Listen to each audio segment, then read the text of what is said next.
Hi guys, how you doing? I'm Richard from GenkiEnglish.com.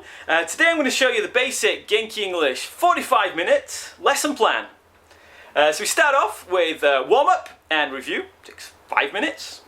Number 2 is using the songs. So the Genki English system uses the songs as the main real focus point. They make it so much easier. So you do the song 15 to 20 minutes to learn the new English. And then we practice that English using a game for another 15 or 20 minutes. Dead easy. Okay, here's how we do it.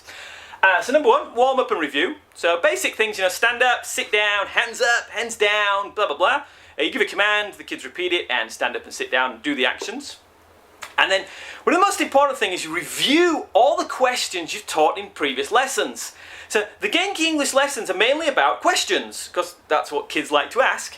So you just ask the kids, you just ask them, what's your name? Get them to reply back. How are you? Get them to reply back. If you can give them a gesture like this, a make pairs gesture, that means when you've taught them once, you say, what's your name? They answer, then you go, boom, and then they turn to their partner and say, what's your name? My name's blah, blah, blah. What's your name? Blah, blah, blah, boom, back to the front. So that little gesture there gets them practicing groups of 2, and it means you can whiz through a load of questions in a really short amount of time, which is really cool.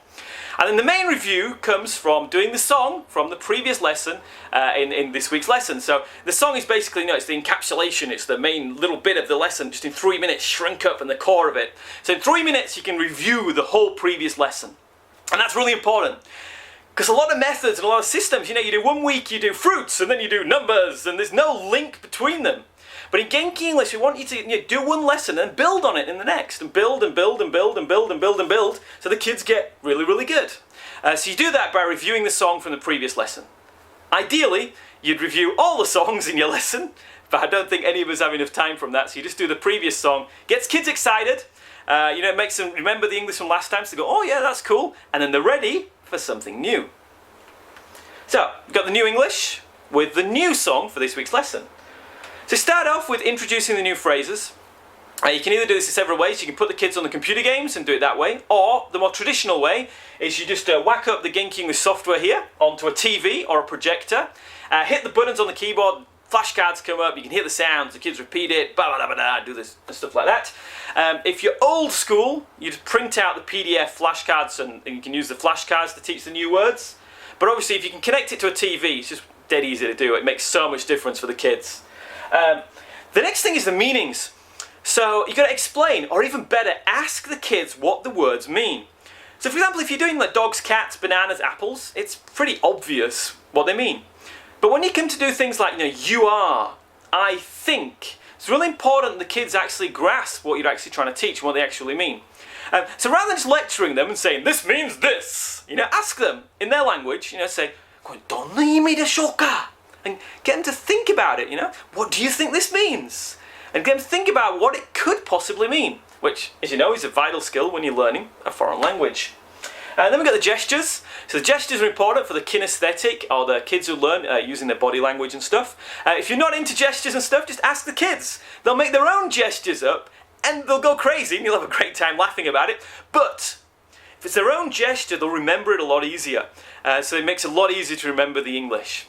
Because it's their thing, they've made it up. Then we do the song, so you need to do the song a cappella first, without using the music, a cappella.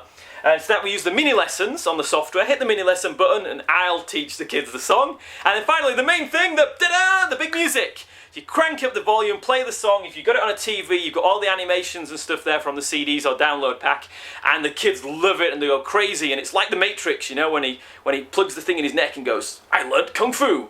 With these songs it's boom, I've learnt English. Oh, you've learnt that particular phrase, that target English for today's lesson. That's why it makes them really good. So then ready for the next stage, which is practice with the game. So with the song, they learn the English, it gets stuck in their head, but it's in a set order, and so what they need to do in the game now is how to chop it up and actually communicate with each other with it. So in the games, most of the games are the kids are talking with each other, and then the teacher wanders around, sees they need more work on that bit, or that bit's fine, we can move on from that, and you can figure out what's going on with the class. And because it's a game, they get a real need to speak English. If you just do a role play or a basic exercise and you say to kids, do it, they're like, there's no goal, there's no oomph there. But with the games, there is, because the goal, is to win the games. They've got a goal, they're really determined to do it. And with all the adrenaline that comes in, all the biochemistry that happens in a game, then the English becomes so much easier to do. It's like, well, of course I can do the English. Hey, I'm trying the game. And the kids practice and practice and speak more. And as long as the teacher just keeps an eye on them to make sure they're not cheating or something, then it's really amazing how much practice they can do and what level they get at. And of course, their pronunciation, everything's cool because they've learned it all from the computers. It's brilliant. The lesson plans, in the lesson plan book, I've got all the games and activities on there, and they're also on the website at genkyenglish.com. Finally, and I must admit, I never usually get this far because I usually run out of time, but you've got the end and review. So basically, you just review today's song. And then what that does, it gets them on a high again, and it gets them going home, singing today's song, and it's going round and round in the head. It's great homework. And you get happy kids, because they've worked hard, but they've learnt lots of new English. And happy kids, you get happy parents, and happy parents means happy teacher, which is, I'm sure you all want that. So that's a basic Genki English lesson plan. We've spent 10 years doing this with lots of new teachers, experienced teachers. This is the basic sort of lesson plan that really works. It takes you a few lessons to get it right and to get your timings right and stuff. And of course, when you're more advanced, you can chop it and change it and add extra things in and really vary it for your classes and things. But if you're just starting out, or if you want to start with Genki English and want to go back to getting a good solid foundation, here we go. Start off with the warm-up and review. Learn the English with the new song. Get all the stuff stuck in the heads. And finally, 20 minutes to practice with the game. There you go. Anybody can do it. It makes lots of fun. The kids learn lots. As usual, everything's on the website at genkyenglish.com. Extra games, the lesson plans, videos of the thing in action. And of course, email me with any questions you want. I'm here to help you out. Just let me know and I'll try my best. So I hope that little video helped you a little bit. And check out the website and I'll see you later. Goodbye.